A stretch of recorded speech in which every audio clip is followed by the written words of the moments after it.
Welcome students. Today we are going to start new topic earthquakes. ठीक है, तो आज हम लोग भूकंप के बारे में पढ़ेंगे। अर्थ का मतलब होता है भूकंप। ठीक है, तो सबसे पहले देखेंगे कि अर्थक्वेक का डेफिनेशन। ठीक है, तो देखो, an earthquake is A sudden shaking or tremor on the surface of the earth lasting for a very short time but causes major devastation to human life and property. This is called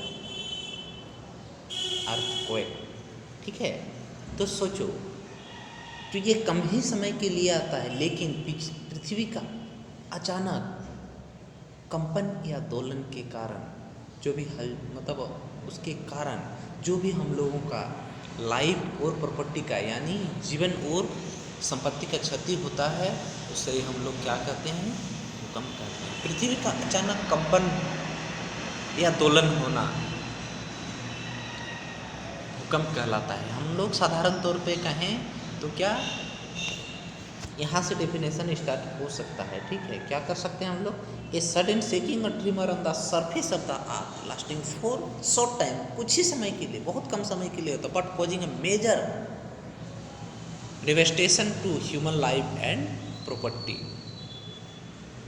यहाँ पर life and property लिख सकते हो, क्योंकि सिर्फ मानव जाति और उसके संपत्तियों का ही क्षति नहीं होती, बल्कि विभिन्न प्रकार की जातियों का loss of life and property. ठीक है, devastation to human life and property. ठीक है, तो सिंपल सी बात है। डेफिनेशन देखो, a sudden shaking and tremor of the surface the earth lasting for a very short time but causing major devastation to the human life and property, this is called earthquake. या तो यहाँ से भी हम लोग लिख सकते हैं, a earthquake is a sudden shaking और tremor on the surface of the earth lasting for a very short time but causing a major devastation of human life and property।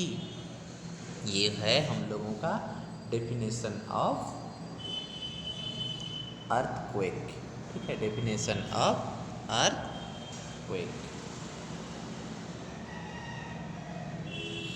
अब देखो, अर्थक्वेक से हम लोगों का ये यानी सिंपल सी तौर पर सोचो, किसी भी नेचुरल फेनोमेना के कारण, ठीक है, यानी हम जानते हैं जो हमारे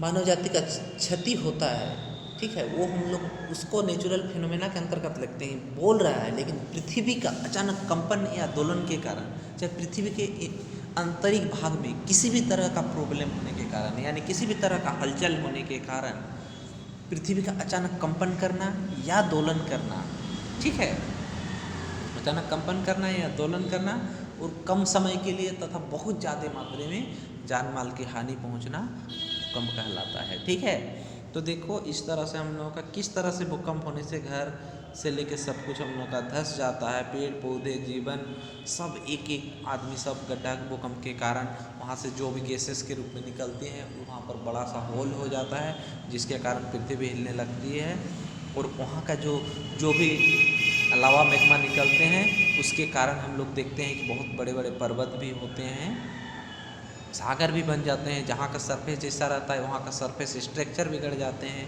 और यहाँ पर बोला है कि जैसे ह्यूमन लाइफ एंड प्रॉपर्टी का क्षति के साथ साथ विभिन्न जीवों का भी क्षति होता है। ठीक है, हम लोग का घर से लेके हर चीज़, हम लोग का जितना कम्युनिकेशन, घर द्वार से लेके city measurement, road construction, industry, सब कुछ क्षति हो जाता है। देखो, although the surface of the earth tends to shake mildly, frequently earthquake of large magnitude which cause devastation are quite rare। ठीक है, तो ये देखो, all the surface of the earth tends to shake mildly, frequently earthquake of the large magnitude। ठीक है, उसका magnitude बहुत अधिक, which cause devastation are quite rare।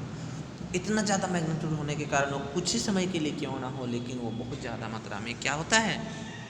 क्षति जीवों का तथा हमारी संपत्तियों का बर्बादी होती है। हमारी जितने भी तरह के अर्थव्यवस्था से जुड़े चीज़ होते हैं, हर चीज़ की क्षति होती है। तो हम लोग जान गए अर्थक्वेक का डेफिनेशन। ठीक है, An earthquake which is sudden shaking or tremor of the surface of the earth lasting for a very short time but causes major devastation of human life and property. This is called earthquake. ठीक है, अब तो हम लोग earthquake के बारे में पढ़ लिए, अब हम लोग आगे पढ़ेंगे causes of earthquake. ठीक है, क्या है देखो causes of earthquake. तो हम लोग बेसिकली जानते हैं कि earthquake होने के कुछ कंडीशंस होते हैं, कैसे होते हैं उसी को हम लोग जानेंगे. कॉजेज ऑफ कारण, किस कारण से आखिरकार भूकंप हम लोग का आता है. देखो कॉजेज ऑफ अर्थक्वेक. ठीक है, the surface of the earth is not one smooth piece. तो हमारी पृथ्वी क्या है, एक स्मूथ पीस नहीं है बोल रहा है. ठीक है, it is fragmented into piece called plate. ये क्या होते हैं, विभिन्न प्लेटों से बना हुआ है. देखो the surface of the earth is not one smooth piece, ये एक स्मूथ पीस नहीं है. It is fragmented in the piece called plates. इसको विभिन्न फ्रेगमेंटों के द्वारा बना होता है. जैसे यहाँ पर हम लोग पृथ्वी ये देखो, और इसको यदि हम लोग काट देते हैं, एक मान के चलो कि ये पृथ्वी है, इसको काट देते हैं तो इसी तरह से जिस तरह से यहाँ पर दिया हुआ है, ठीक है, उसी फॉर्म में यहाँ पर पता चल रहा है कि देखो विभिन्न प्रकार के प्लेटें पाए जाते हैं. तो यानी हमारी पृथ्वी विभिन्न प्लेटों से बना हुआ है. ठीक है, it is a fragmented into the piece called plate. तो यहाँ पर प्लेट का डेफिनेशन पूछेगा. It is a fragmented into piece.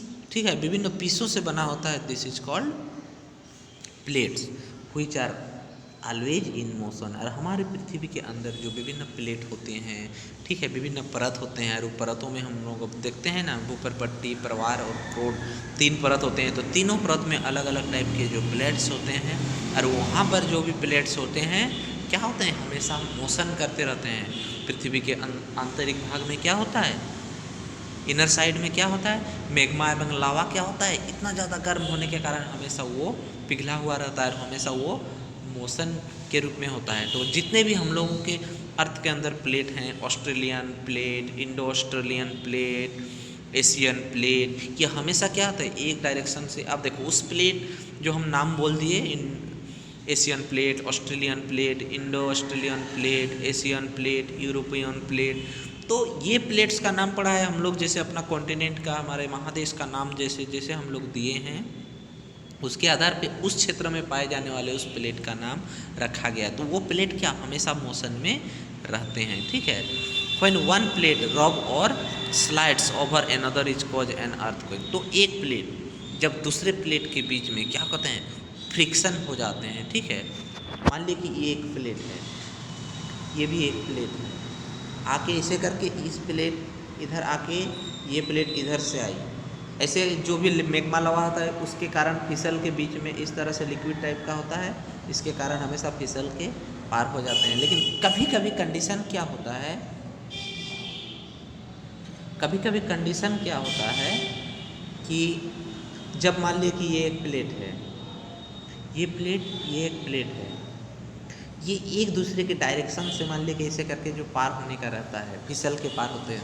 लेकिन फिसलते कभी होता है कि ये प्लेट इससे और ये प्लेट इससे जाकर टकरा जाने के कारण इसका जो इस तरह का शेप बनता है टकरा के, और इस तरह से पृथ्वी का जिस भाग को वो कमज़ोर पाता है, इस तरह से जिस भाग से कमज़ोर पाता है, इस तरह से उस भाग में वो ज़मीन को तोड़ के ऊपर उठ जाता है.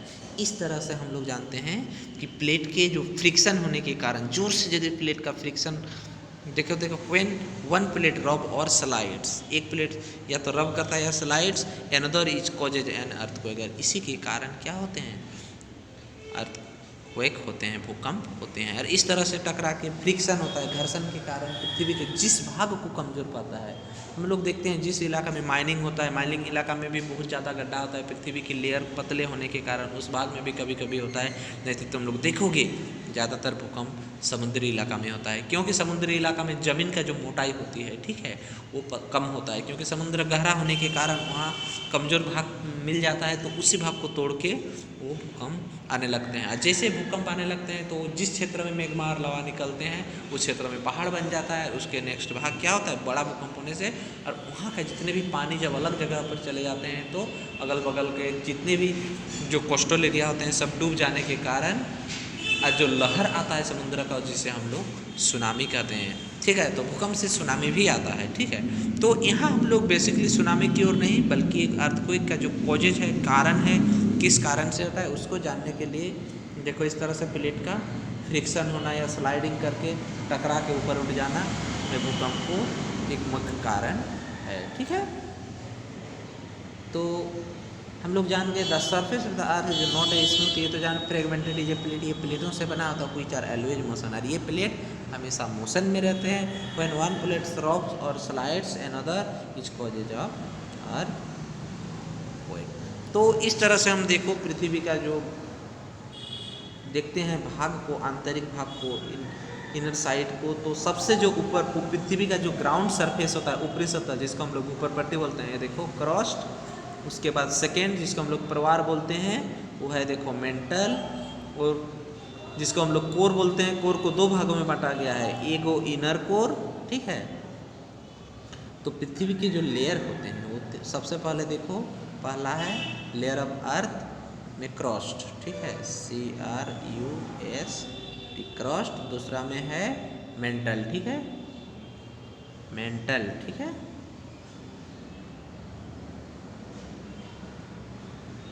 मेंटल, और तीसरा में है कोर, ठीक है, CORE। कोर को दो ये हो गया। अब कोर को दो भागों में बांटा गया है, एक है इनर, दूसरा है आउटर। ये देखो आउटर कोर, ठीक है।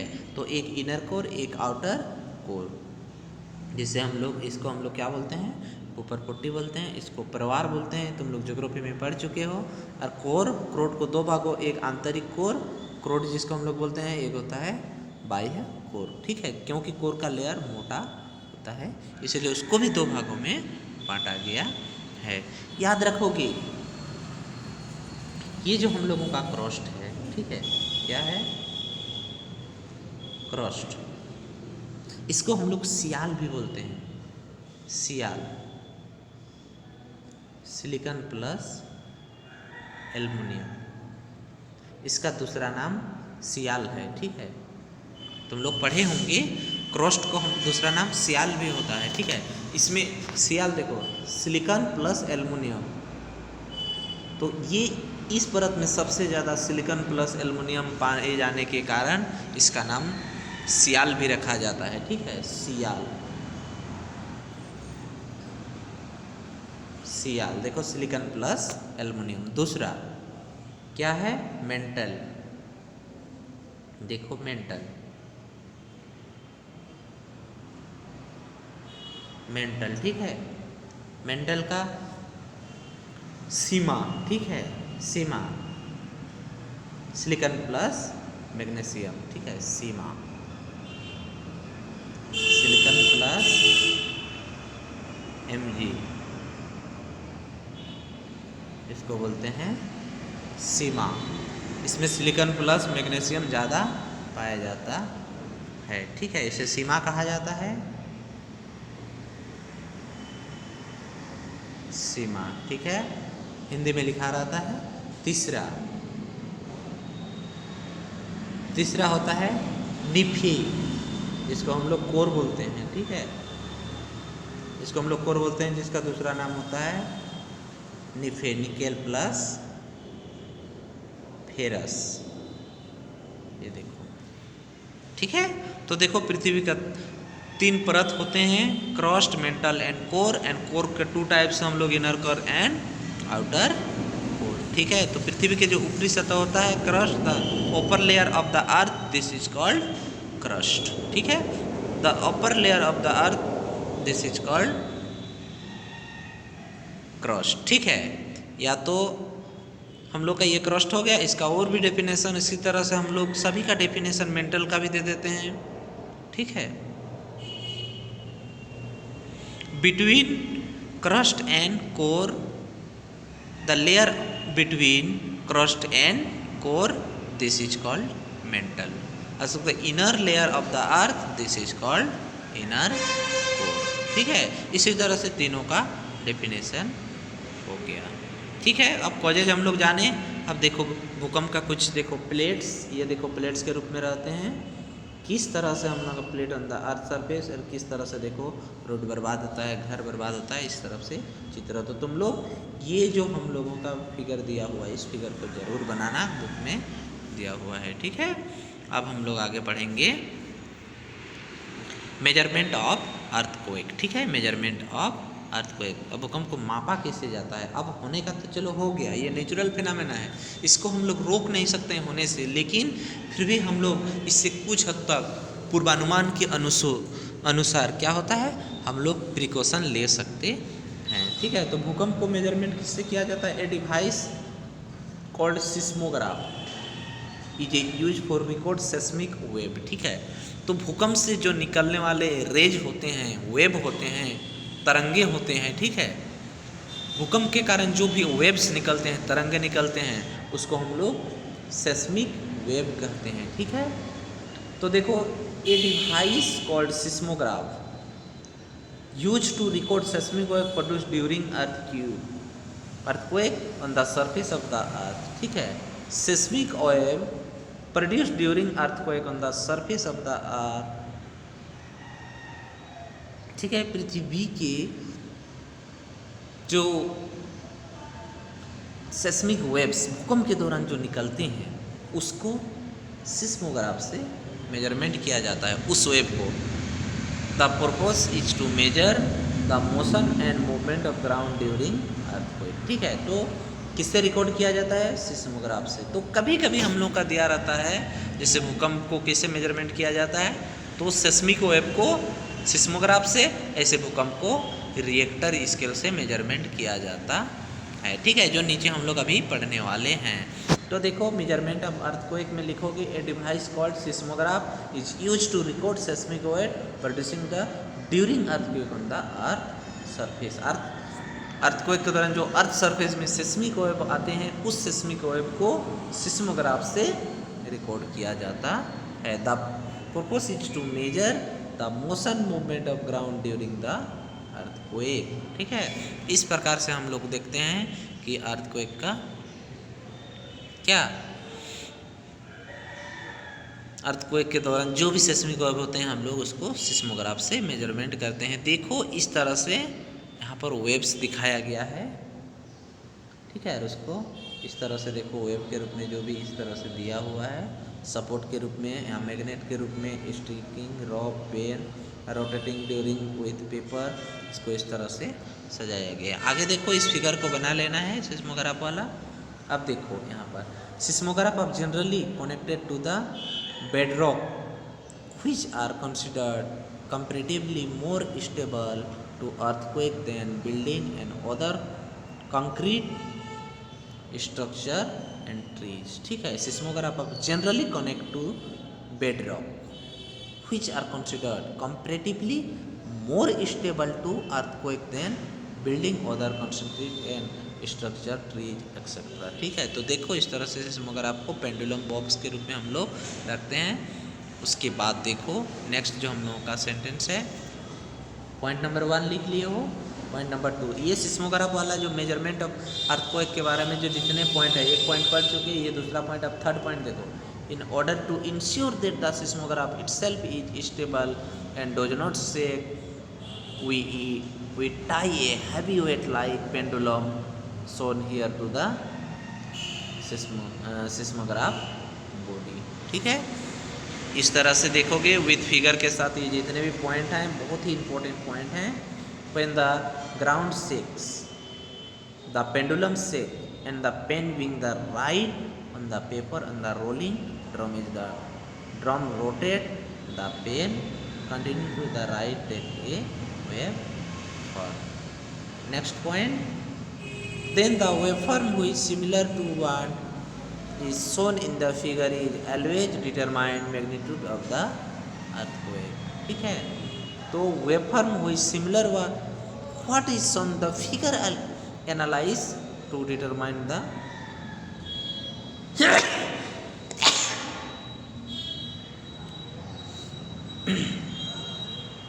मैग्नीट्यूड ऑफ अर्थक्वेक, ठीक है। The power of an earthquake is expressed in term of magnitude on a scale called Richter scale. पूछिएगा रिएक्टर स्केल के डेफिनेशन, ठीक है। तो the power of an earthquake, earthquake का जो the power of an earthquake is expressed in term of magnitude on a scale, this is called Richter scale. तो ये है रिएक्टर स्केल का। तो सेस्मिक वेव का मेजरमेंट सिस्मोग्राफ से होता है, लेकिन भूकंप का जो झटका को मापने का काम करता है वो अर्थक्वेक करता है, ये सॉरी रिएक्टर स्केल करता है। यानी अर्थक्वेक का जो झटका होता है, ठीक है, शेकिंग, उसको रिएक्टर स्केल से हम लोग मेजरमेंट करते हैं, ठीक है। तो सेस्मिक वेव को सिस्मोग्राफ से, ठीक है, उसमें वेव को मेजरमेंट करता है, बल्कि रिएक्टर स्केल उसके भूकंप के शेकिंग को, झटका को, ठीक है। The power of an earthquake express term of A magnitude, ठीक है, उसके जो मैग्नीट्यूड होते हैं, ठीक है, ऑन ए स्केल, स्केल की तरह उसके मैग्नीट्यूड को रिकॉर्ड करते हैं, जिससे हम लोग रिएक्टर स्केल करते हैं। तो देखो ये रिएक्टर स्केल का डेफिनेशन लिख लेना है उसी पॉइंट के। नेक्स्ट पॉइंट देखो, destructive earthquake generally have a magnitude of greater than 7 और 7.5 अर्थक्वेक ऑफ मैग्नीट्यूड एंड 5 से 7 are moderately and below 5 are smaller negligible, ठीक है।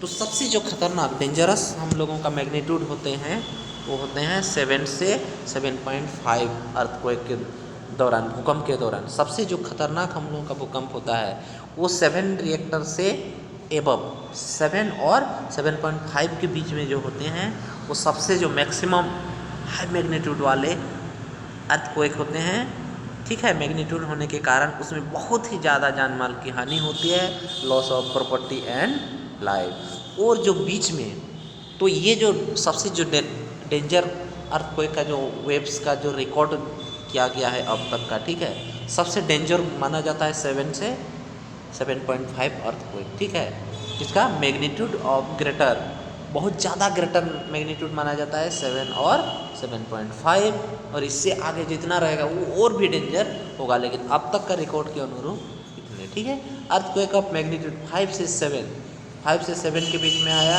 तो उसको मॉडरेट, उसको मध्यम भूकंप कहा जाता है, जिसमें जान माल की क्षति कम पहुंचती है इसके तुलना में, ठीक है। और बिलो 5 आर स्मॉल और नेग्लिजिबल, उसमें जान माल की नहीं के बराबर क्षति होती है, सिर्फ हमें झटका महसूस होता है, ठीक है। और कभी कभी घर क्रैक हो जाता है, बिल्डिंग क्रैक हो जाता है, बाकी किसी भी प्रकार की क्षति नहीं होती है। तो याद रखोगे सबसे जो डिस्ट्रक्टिव अर्थक्वेक होता है वो है 7 से 7.5, मॉडरेट में होता है 5 से 7, और बिलो 5 नेग्लिजिबल और स्मॉल, ठीक है, याद रखोगे, ठीक है। ये सभी जो पॉइंट है हम लोगों का मेजरमेंट ऑफ अर्थक्वेक का, पहला यहाँ है, दूसरा ऐसे करके सभी हम लोग लिख लेंगे, ठीक है। आगे देखो हम लोग प्रोटेक्शन अगेंस्ट अर्थक्वेक, ठीक है, प्रोटेक्शन अगेंस्ट अर्थक्वेक, ये हम लोग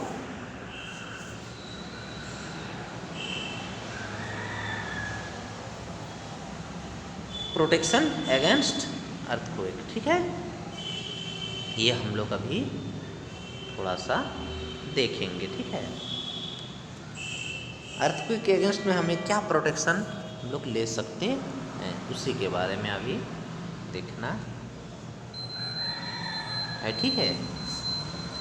तो देखो प्रोटेक्शन अगेंस्ट अर्थक्वेक, अर्थक्वेक के अगेंस्ट में हम क्या प्रोटेक्शन है, डेंजर अर्थक्वेक। उस समय देखो यहाँ पर पहला जो हम लोगों का कंडीशन होता है, जो पॉइंट बाय पॉइंट देखो, इन सेस्मिक एरियाज, ठीक है, वैसे एरिया जहाँ पर बराबर भूकंप होता है, house have to build such that a quake set special are care has to be taken for this purpose. जिस इलाका में भूकंप आता है, ठीक है, यानी सेस्मिक वेव्स वाले इलाका में house have build such that are the quake safe, वहाँ पर घर बनाना बहुत सेफ नहीं है, ठीक है। Specially care has to be taken for this purpose, और उस पर्पस में हमें आदमी रहा भी जाता है, लेकिन बड़े बड़े बिल्डिंग इंडस्ट्री या हमें उस तरह का घर नहीं बनाना चाहिए जिसमें हमें कभी भी भूकंप स्लो जो बिलो 5 रिएक्टर स्केल जो मेजरमेंट आता है उससे कम भी आता है तो हमें ज़्यादा क्षति ना हो, इसलिए प्रयास करना चाहिए कि वैसे क्षेत्रों में घर न बनाएं। ठीक है। दूसरा, ड्यूरिंग अर्थक्वेक के दौरान they are change the fire might erupt and rosen and the condition the so building need to take precautionary fire fighting measure। ठीक है। तो ड्यूरिंग अर्थक्वेक के दौरान the area change of fire might crop and रोशन conditions the so building need to be taken precaution fire fighting major. Next point, mud and timber is a lighter and preferred over heavy construction material. ठीक है।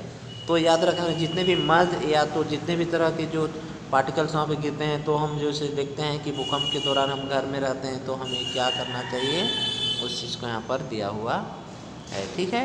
Mud and timber is lighter and is preferred over an heavy construction material. ठीक है।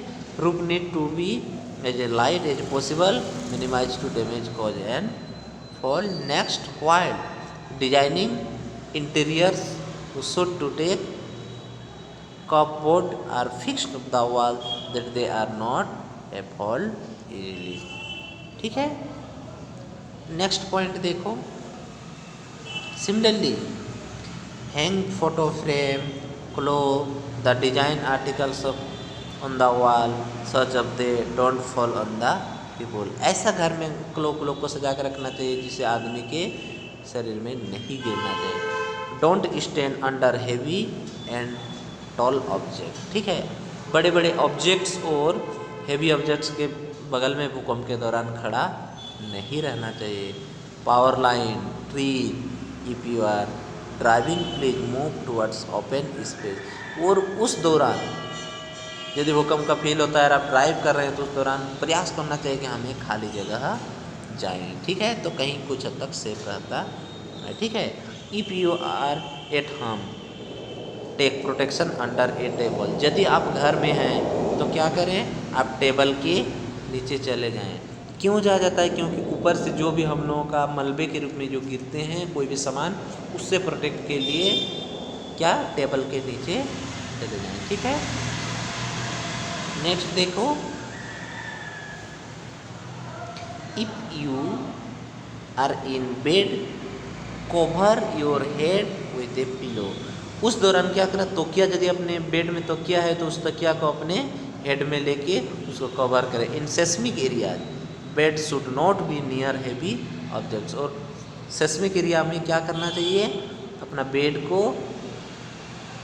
Near heavy objects, कोई भी घर में यदि heavy objects है तो उसके बगल में अपना बेड नहीं लगाना चाहिए। ठीक है। Next, beware of falling object and protect your head and back coat और पिलो। तो अपना शरीर, अपना हेड को बचाने के लिए क्या करना चाहिए, अपना बैग, कोट या तो पिलो ले लेना चाहिए। Don't use elevators. ठीक है। एलिवेटर का यूज नहीं करना चाहिए। इस तरह से हम लोग देखिए कि किस तरह से प्रोटेक्शन हमें भूकंप से मिलती है। अब सेस्मिक रीजन देखते हैं हम लोग का। सेस्मिक रीजन क्षेत्र कौन कौन से, तो सेस्मिक रीजन देखो, the earthquake prone region are called seismic और फॉल्ट जोन। ठीक है। The earthquake prone region are called as seismic और fault zone. Some seismic region are Kashmir, Kashmir के कुछ क्षेत्रों में सेस्मिक रीजन है। भुज गुजरात। ठीक है। Western and central Himalaya most of the region of the north east, Rann of Kutch, Rajasthan, Nepal. ये सब खासकर हम लोग क्या जानते हैं, भूकंप एरियाज है, भूकंप के एरिया हैं, सेस्मिक रीजन्स हैं जहाँ पर भूकंप होने की चांस ज़्यादा रहती है। ठीक है। तो देखो किस किस क्षेत्रों में सबसे ज़्यादा भूकंप आने की चांस रहती है, कश्मीर, गुजरात के Bhuj, western and central Himalaya, north east में इधर हम लोग रीजन में जाते हैं। ठीक है। नॉर्थ ईस्ट, फिर रन ऑफ कच्छ, राजस्थान। ठीक है।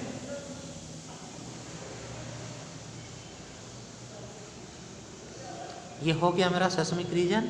अब most of north east north, ये नॉर्थ ईस्ट में हम लोग देखते हैं रीजन एंड कच्छ का रण, नेपाल एक्सेट्रा। तो ये नॉर्थ ईस्ट में हम लोग इधर जिसको हम लोग नॉर्थ ईस्ट में जैसे ये रीजन देखने में हम लोग का रण ऑफ कच्छ, ये तो गुजरात में है, ये गलती यहाँ लिख दिया है, ठीक है। नॉर्थ ईस्ट में हम लोग जो लिखा है ये नॉर्थ वेस्ट होना चाहिए, ठीक है। यह नॉर्थ वेस्ट, नॉर्थ वेस्ट लिखोगे, ठीक है। वेस्टर्न एंड सेंट्रल हिमालय तो हो गया। अब यहाँ पर जो यहाँ पर लिखा है ध्यान से देखो, यहाँ पर नॉर्थ वेस्ट होगा, ठीक है। नॉर्थ वेस्ट में रण ऑफ कच्छ राजस्थान, और ये नॉर्थ में हम लोगों का नेपाल, ठीक है।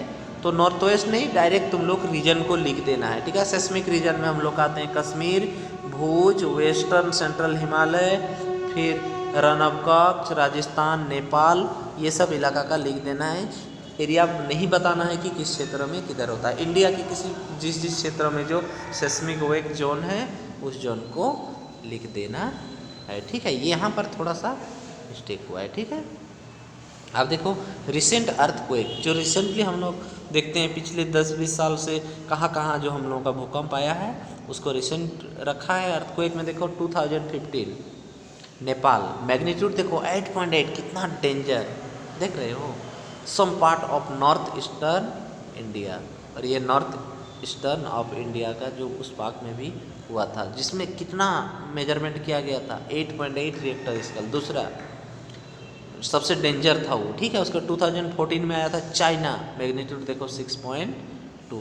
फिर 2013 में देखो पाकिस्तान 7.7, फिर देखो 2012 फिलीपींस 8.6, ये ओल्ड का है, ठीक है। 2010 हैती, मैग्नीट्यूड में देखो 8.8, कितना ज़्यादा है, सब डेंजर। 2005 India, magnitude 8.6। तो इस तरह से जो हमारे भूकंप का सेस्मिक वेव्स के पूरा विश्व में और भारत में कौन कौन क्षेत्र में भूकंप होते हैं इसके बारे में हम लोग जान चुके हैं, ठीक है। तो भारत में देखो इतने सारे क्षेत्रों में भूकंप आते हैं, इस चीज़ को ये करना, नोटिस करना कि यहाँ पर नॉर्थ ईस्ट हमें गुजरात का जो भुज है रण ऑफ कच्छ, ये नहीं होता, इसको हटा के ये जगह का नाम लिख देना है। इस तरह से हम लोग देखें हम लोगों का ये चैप्टर खत्म हो गया, ठीक है। नेक्स्ट क्लास में हम लोग नेक्स्ट चैप्टर के बारे में डिस्कस करेंगे।